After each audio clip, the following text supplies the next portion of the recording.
This time on ChooseMyBike.in, we've picked 3 of the most popular 150cc bikes under 75,000 that have dominated the market in the recent years. We find out what makes the Bajaj Pulsar 150 DTSi, the Honda CB Trigger and the TVS Apache RTR 160 hold sway over a sizable chunk of the market, and which one you should pick amongst them.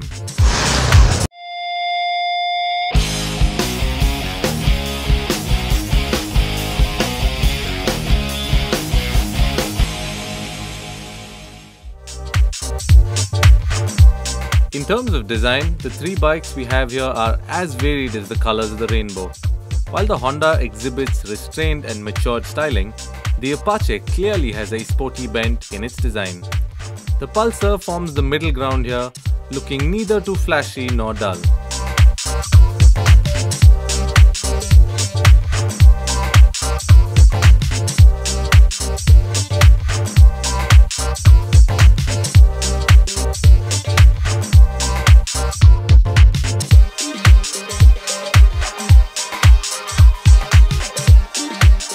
The Pulsar's riding position is more street-oriented than sporty, but because of the clip-on handlebars placed low, it exerts a little strain on the shoulders when riding for long durations.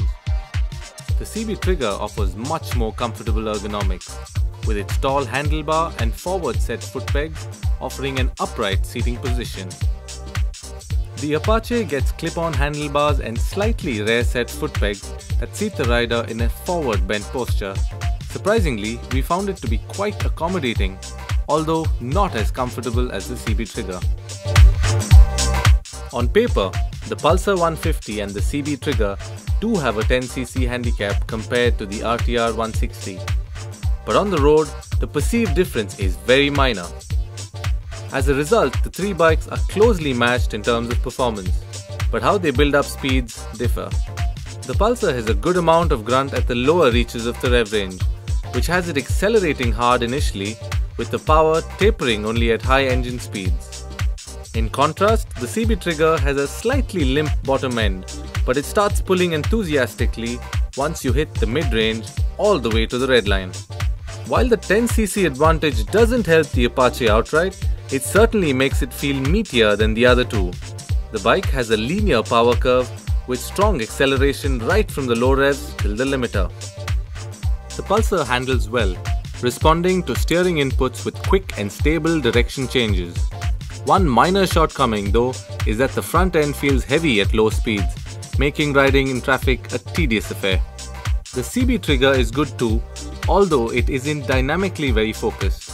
It doesn't feel comfortable being thrown into corners aggressively, but at normal speeds, it turns in well and holds its line steadily. City maneuverability is excellent, with the wide handlebars offering a good leverage.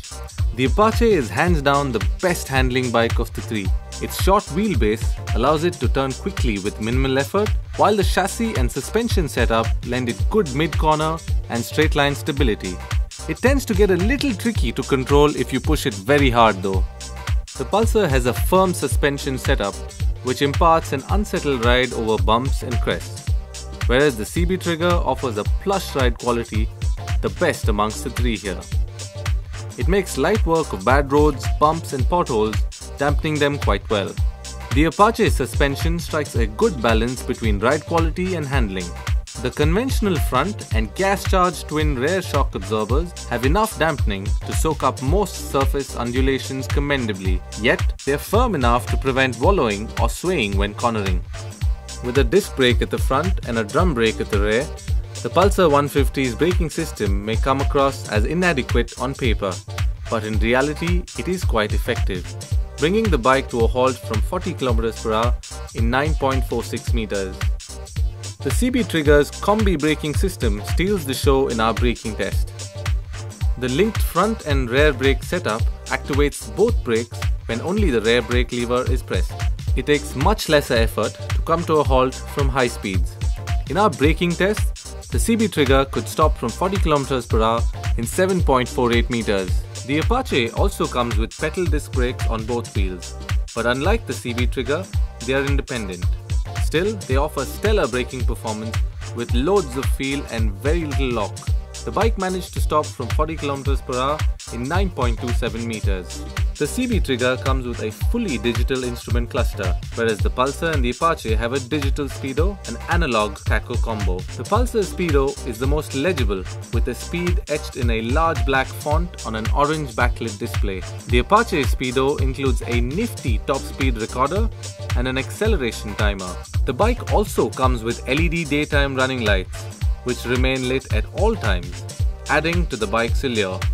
At around Rs 65,000 for the base version, the CB Trigger might come across as the least expensive bike here, but it comes without the rear disc brake and the combi brake system.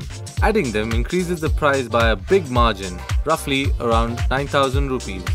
Both the Pulsar and Apache come in one variant only, retailing at around 67,000 and 68,000 respectively. The Apache comes with a rear disc fitted as standard, while the Pulsar doesn't get one even as an optional extra.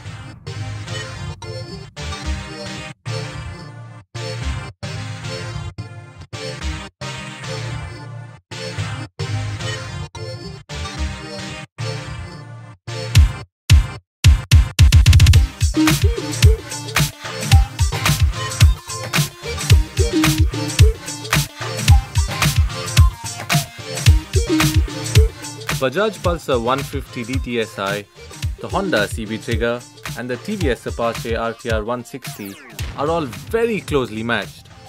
So which one should you pick of the three? The Pulsar is a talented bike, but it is starting to show its age in the midst of more modern competition. What worked against it were the harsh ride quality, the mismatched ergonomics and the heavy steering. Still, if you want a matured premium commuter that looks good, is built well and performs commendably, it should bode well for you.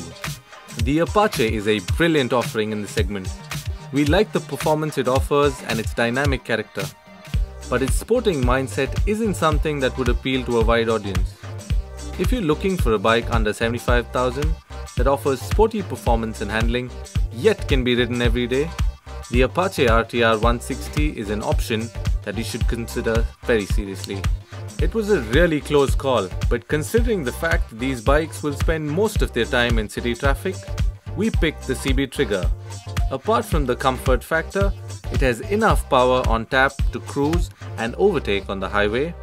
It can tackle turns and gaps pretty well, and if equipped with the optional CBS system, it also stops on a dime. Moreover, as is the case with Honda two-wheelers, it feels built to last. These attributes make the CB Trigger the best amongst this lot, fitting the tag of a premium commuter to a T.